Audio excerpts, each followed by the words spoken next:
Pas udah diklarifikasi sama SM, baru deh pada ketar-ketir tak posisi pertama lo guys, tiba-tiba turun gitu. J-Hope akan berkolaborasi bersama dengan Billie Eilish.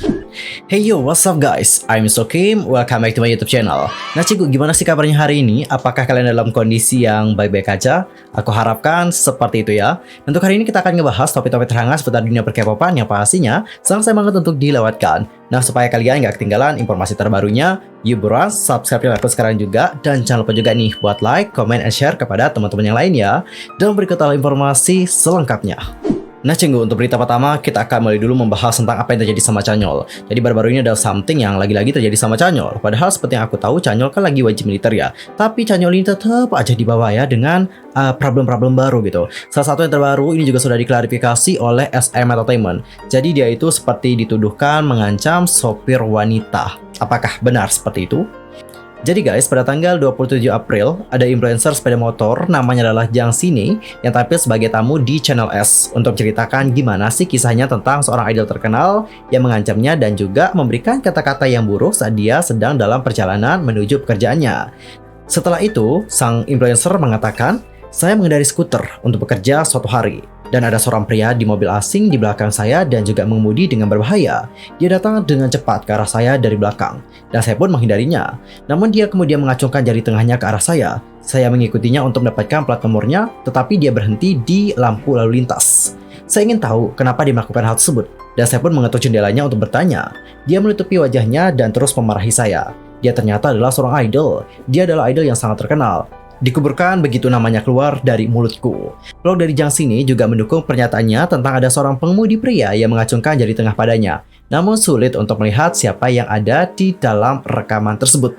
Menyusul rumor bahwa idol yang dimaksudkan adalah Chanyeol dikarenakan merek mobil dan bentuk tangan, SM Entertainment secara resmi menanggapi spekulasi tersebut dan juga menyangkal rumor yang telah dituduhkan oleh netizen. Label tersebut kemudian mengatakan, orang dalam video tersebut bukanlah Chanyeol. Kendaraan yang dimaksudkan berbeda dengan mobil pribadi Chanyeol. Kami juga akan mengambil tindakan hukum yang tegas terhadap penyebaran informasi yang salah. Kesimpulannya adalah untuk influencer tersebut juga tidak menjelaskan siapa yang dimaksudkan. Jadi dia itu tidak menyebutkan idol mana yang dimaksud. Karena seandainya jika Jang Sine ini mengungkapkan siapa idol itu, tentu idol ini juga karirnya bisa-bisa dalam keadaan berbahaya loh guys. Nah makanya dikarenakan Jang Sine ini tidak memberikan informasi mengenai siapa yang dimaksudkan, orang-orang mulai berspekulasi dan banyak yang menyebutkan Chanyeol dikarenakan merek mobil dan juga bentuk jari seperti itu. Dan untuk hal tersebut sudah dibantah oleh SM Entertainment. Dan seperti inilah respon-respon dari netizen. Coba kita lihat bersama-sama. Wow, orang-orang hanya membencinya dengan berbagai cara. Dia menyedihkan. Benar sih, orang-orang ini terus nge-hate Chanyeol. Kenapa sih, apa yang salah dengan Chanyeol? Seperti yang diharapkan, yang terbaik adalah tetap diam. Dia sangat menyedihkan. Gila, semua orang baru saja mulai dengan membencinya dulu. Tapi sekarang semua menghapus komentar mereka. Mungkin karena takut kali ya. Soalnya kalau SM Entertainment menciduk, ntar bisa-bisa dilaporin. Ya, makanya buru-buru dihapus deh. Tuh, makanya ya sebelum komentar itu tolong dipikirin dulu komentar kalian gitu. Jangan sampai komentar kalian juga dapat menjatuhkan seseorang. Seperti hal yang satu ini, pas udah diklarifikasi sama SM, baru deh pada ketar-ketir, takut-takut, ya udah langsung hapus. Parah sih. Next. Gila, menyedihkan. Dia mendapatkan segala macam kutukan. Kutukan yang dimaksudkan adalah komentar-komentar ataupun perkataan yang tak baik ya guys. Menyedihkan. Aku harap SM dapat mengambil tindakan hukum yang tegas. Bener sih, SM Entertainment itu memang harus mengambil tindakan yang tegas loh guys. Karena ini tuh bukan hanya sekali, dua kali terjadi sama Chanyeol. Ini tuh terus terjadi berulang kali loh sama Chanyeol. Jadi kita sebagai penggemar juga cukup menyayangkan hal ini terjadi. Karena untuk sekarang Chanyeol juga lagi wajib militer. Dan tidak sepatutnya dia menerima hal-hal seperti itu. And the last komentar ya, dia menyedihkan. Aku harap orang-orang yang membencinya secara membabi buta barusan semuanya merenung. Dan saya juga berharap YouTuber itu digugat. Tapi sebenarnya untuk sang YouTuber gimana ya? Dia mungkin agak salah juga sih, dikarenakan si YouTuber ini juga tidak menjelaskan gitu siapa yang dimaksudkan. Namun ini juga bukan kesalahan dia sih. Ini tuh juga berawal dari kesotoyan dari netizen-netizen yang akhirnya menuduhkan kepada Chanyeol. Itu sih yang dapat aku simpulkan guys. Dan pada akhirnya guys, untuk influencer yang dimaksudkan itu sudah memberikan klarifikasi. Jadi pada tanggal 28 April, influencer J itu melalui Instagramnya menuliskan, tampaknya banyak orang mengalami kekacauan dan juga kebingungan melalui peristiwa baru-baru ini. Jadi, aku menulis postingan ini dengan harapan menyampaikan permintaan maaf dan juga mengklarifikasi beberapa kesalahpahaman. Pertama dan terpenting, aku tidak pernah menyebutkan nama individu tertentu secara publik ataupun lainnya mengenai insiden baru-baru ini. Aku juga tidak bermaksud untuk melakukannya di masa depan. Video YouTube dibuat hanya dengan pemikiran dan pengalaman pribadi dan juga direkam, tanpa bermaksud untuk mengungkapkan siapa orang tersebut. Namun, berdasarkan komentar spekulatif yang diposting di bawah video ini dan dari komentar saya pada siaran baru-baru ini, masalah tersebut menjadi rumor yang dibuat terdengar seperti kebenaran melalui berita utama yang menarik, dan saya menemukan ini juga disayangkan. Saya ingin mengambil kesempatan ini untuk meminta maaf dengan tulus kepada individu yang menderita kerugian dari peristiwa baru-baru ini.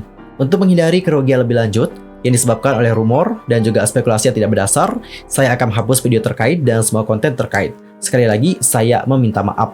Jadi guys, untuk influencer tersebut juga sudah menjelaskan bahwa yaps, itu memang bukan Chanyeol dan dia juga tidak pernah menyebutkan siapa yang dimaksudkan. Hanya saja netizen-netizen ini yang sudah memberikan spekulasi tentang, oh ini loh yang dimaksudkan, oh itu Chanyeol gitu. Padahal sebenarnya bukan Chanyeol.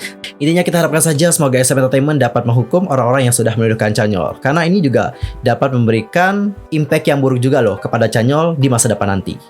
Dan Cinggu, sekarang kita akan masuk ke topik yang kedua, yaitu tentang DJ Soda. Jadi baru-baru ini DJ Soda itu sudah mengungkapkan bagaimana dia itu mendapatkan perlakuan yang tak baik. Jadi saat DJ Soda ini berada di bandara, ada staf dari American Airlines yang sudah menyuruh DJ Soda untuk melepaskan celananya.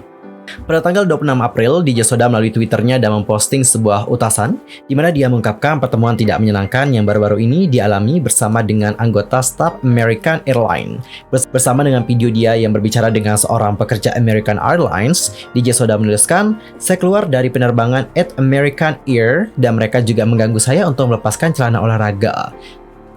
DJ Soda juga kemudian menjelaskan bahwa ketika dia siap untuk meninggalkan New York City dan kembali ke Los Angeles, ada seorang anggota staf American Airlines tiba-tiba mendekatinya dan menyuruhnya untuk meninggalkan pesawat tanpa memberikan penjelasan apapun.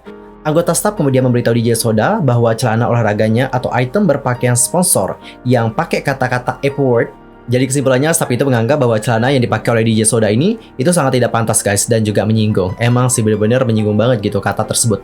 Tapi seperti yang sudah diungkapkan oleh DJ Soda, ternyata celana itu memang disponsori. Jadi dia itu memang mendapatkan celana itu dari brand yang inisialnya adalah R, dan dia disuruh memakai celana tersebut atau disuruh untuk mensponsori celana tersebut di depan publik. Jadi gini kan, DJ Soda ini pasti nanti lewat di bandara. Nah pas di bandara itu kan biasanya ada reporter yang memotret dia. Jadi outfit yang dia gunakan itu pasti menjadi pusat perhatian dari netizen-netizen gitu. Jadi dikarenakan hal itulah nanti banyak loh yang kepo sama outfit yang dikenakan oleh DJ Soda. Seperti itu. Dan Cinggu, dikarenakan DJ Soda ini mengadakan pertemuan penting di Los Angeles pada hari yang sama, dia juga tidak bisa menunggu sampai penerbangan berikutnya. Namun permintaannya terus ditolak oleh staf meskipun menawarkan untuk mengganti. DJ Soda kemudian menulis bahwa ketika dia akhirnya memutuskan untuk melepas celananya sebagai upaya terakhir, anggota staf membuat komentar sarkastik dan juga mempermalukannya. Dan sebagai tanggapan, berikut adalah respon dari netizen. Langsung aja kita lihat bagaimana komentar mereka. Mereka sangat menekankan kebebasan berbicara, sangat bermuka dua. Amerika adalah negara yang punya kebebasan untuk berbicara. Ini hanya berlaku untuk orang kulit putih. Orang kulit putih dalam artian orang Amerika ya. Dia kayaknya perlu mendapatkan pengacara deh dan menutup bandara itu. Ketika Anda naik di bandara, Anda tidak dapat menolak akses kecuali pakaian Anda sangat terbuka. Tuntut mereka. Dia pasti juga sangat malu. Bener sih, kalau aku jadi DJ Soda ya malunya itu loh guys. Soalnya kan kita diperhatikan oleh orang banyak ya. Yes, malu banget pasti. Apalagi disuruh buka pakaian. Oh my gosh. Di sisi lain ada juga netizen yang sudah membela pihak dari maskapai. Dan seperti inilah komentar-komentar dari mereka. Intinya ada yang pro dan juga kontra deh sama DJ Soda. Untuk komentar yang kontra sama DJ Soda seperti ini. Untuk bandara tersebut disebutkan dalam aturan mereka bahwa individu yang mengenakan pakaian ofensif tidak boleh naik. Memang ada peraturannya guys. Jadi dikarenakan kata-kata di celananya DJ Soda tadi tidak pantas atau bersikap ofensif, makanya disuruh buka. Tuh. Saya tidak berpikir ini rasisme. Ada juga banyak orang Amerika yang mengenakan pakaian dengan kata-kata kasar seperti itu dan mencoba masuk ke pesawat dan juga ditolak. Anda bisa melihat aturan jika Anda hanya mencari secara online. Bagaimanapun, memakai celana seperti itu dengan kata-kata makian, bagaimana dia bisa memakai celana seperti itu ya dengan percaya diri. Tapi balik lagi katanya itu dapetin sponsor sih dari produk R seperti itu. And how about your opinion for this one? Langsung aja komen di kolom komentar. Dan kita akan masuk ke berita yang berikutnya, yaitu tentang fans yang sudah mengungkapkan kekhawatiran tentang bagaimana chart untuk OS baru Jimin dan juga Ha Sung-woon yang tiba-tiba turun di chart iTunes Amerika Serikat. Kenapa bisa turun? What happened? Baru-baru ini, Jimin BTS bersama dengan sahabat baiknya yaitu Ha Sung-woon sudah merilis OST drama untuk Our Blues yang paling ditunggu-tunggu. Fans dari Jimin BTS itu sangat bersemangat dan juga sangat siap untuk melihat bagaimana kolaborasi dari Jimin bersama dengan sahabat baiknya. Sebagai hasilnya, lagu dari Jimin dan juga Ha Sung-woon ini langsung melesat loh ke posisi pertama di chart iTunes Amerika Serikat dalam waktu singkat, memecahkan rekor yang dibuat oleh Dynamite BTS. Namun lagu tersebut tiba-tiba keluar dari peringkat 100 teratas di iTunes dan lagu lama BTS yakni Filter menduduki peringkat number 1 di iTunes Amerika Serikat yang membuat ARMY menjadi terkejut dan juga menjadi ngeri. ARMY juga telah menghubungi dukungan Apple mengenai masalah tersebut tetapi belum ada update. Bahkan setelah pembelian terus-menerus selama 20 jam terakhir, lagu Jimin masih berada di 100 teratas. Fans juga berspekulasi bahwa mungkin ini adalah kesalahan dari bagian Apple dan mungkin salah satu penyebabnya juga dikarenakan charting untuk lagu-lagu lama seperti Filter tadi tiba-tiba naik. Beberapa juga berspekulasi bahwa ini mungkin disebabkan oleh pembelian VPN yang dilakukan oleh penggemar solo China dan mungkin juga telah menyebabkan grafik yang aneh secara tiba-tiba. Fans juga marah, penasaran dan prihatin dengan penyebab penurunan mendadak tersebut. Well, kita juga tidak tahu ya kenapa chartnya bisa turun drastis banget. Karena bayangin, itu kan berada di posisi pertama ya. Posisi pertama loh guys, tiba-tiba turun gitu. Langsung masuk ke dalam peringkat 100 teratas. Dan tiba-tiba untuk lagu Filter itu naik. I don't know what happened in here. Ini mungkin ada kesalahan dari pihak Apple atau gimana ya? Gimana menurut pendapat kalian? Apakah kalian juga merasa aneh dan juga agak serem dengan hal yang satu ini? Langsung aja sampaikan di kolom komentar. Di sisi lain ada juga kabar yang baik nih dari J-Hope. Jadi baru-baru ini Billie Eilish itu sudah memposting loh foto dari J-Hope di Instagram story-nya guys. Dan di sini bukan hanya satu foto doang yang diupload, tapi 4 foto sekaligus. Dapat kalian lihat foto-foto Kyowo dan juga super handsome dari J-Hope? Yops, jadi foto ini tuh diupload pada tanggal 26 April dan terlihat di sini bahwa J-Hope itu mengenakan sweater Billie Eilish dan juga set hoodie. Apakah ini merupakan pertanda bahwa J-Hope akan berkolaborasi bersama dengan Billie Eilish? Mengingat bahwa J-Hope juga kerap kali berkolaborasi ya bersama dengan artis-artis internasional. Contoh kayak lagu yang Chicken Noodle Soup, itu kalau nggak salah berkolaborasi bersama dengan Becky J.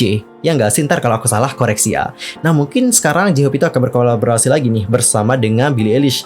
Dan kayaknya ya kalau J-Hope berkolaborasi dengan Billie Eilish bakalan boom banget. By the way, kira-kira lagu mereka itu kayak gimana ya? Soalnya kalau kelihat Billie Eilish kan, rata-rata lagunya itu pasti kayak dark ataupun yang kayak sad gitu kan. Ada juga sih lagu yang happy. Nah kalau J-Hope seperti yang kita lihat, dia kan image-nya kayak happy-happy gitu ya. Dan lagu dari J-Hope juga seperti yang aku dengarkan juga sih kebanyakan lagu happy-nya. Jadi penasaran nih, ntar comeback mereka itu kayak gimana? Apakah lagu mereka nanti akan mellow atau lagu mereka akan ceria, powerful, colorful atau bagaimana? Penasaran ya dan juga nggak sabar banget. Intinya kita harapkan yang terbaik saja buat J-Hope dan juga Billie Eilish. Semoga mereka dapat berkolaborasi bersama. Jadi nggak sabar ya. And how about your opinion for this one? Entah langsung aja komen di kolom komentar. Nah cukup topik tadi menutup perjumpaan kita untuk hari ini. Saksikan update berita dari dunia per-K-popan di next time di channel aku. Pastikan untuk subscribe supaya kalian tidak ketinggalan informasi terbarunya. I'm Sokim pamit. Thanks for watching. Annyeong. Kamsahamnida. Goodbye.